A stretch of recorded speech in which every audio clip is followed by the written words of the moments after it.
तर आता आम्ही आलोय साताऱ्यातल्या सगळ्यात हॉन्टेड प्लेस मध्ये. चला बघूया.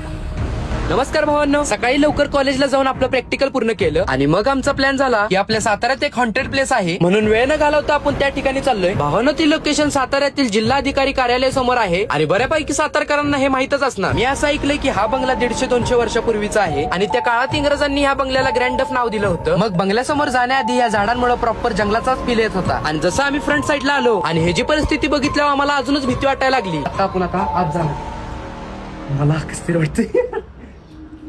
तिथली अवस्था बघून पहिल्यांदा आम्हाला वाटलं की तिथं कोण राहतंय का काय आणि आत आल्यावर तर तिकडून आम्हाला एक आवाज आला. त्यामुळे आम्ही पटकन बाहेर येऊन आपल्या सेफ्टीसाठी एक काठी घेतली.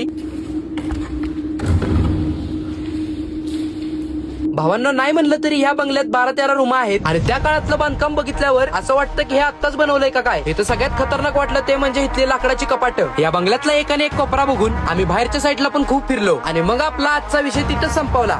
तर कशी आहे आपल्या साताऱ्यातली हॉन्टेड प्लेस? जर व्हिडिओ आवडला असेल तर तुमच्या भावाला फॉलो करा विसरू नका. तर चला.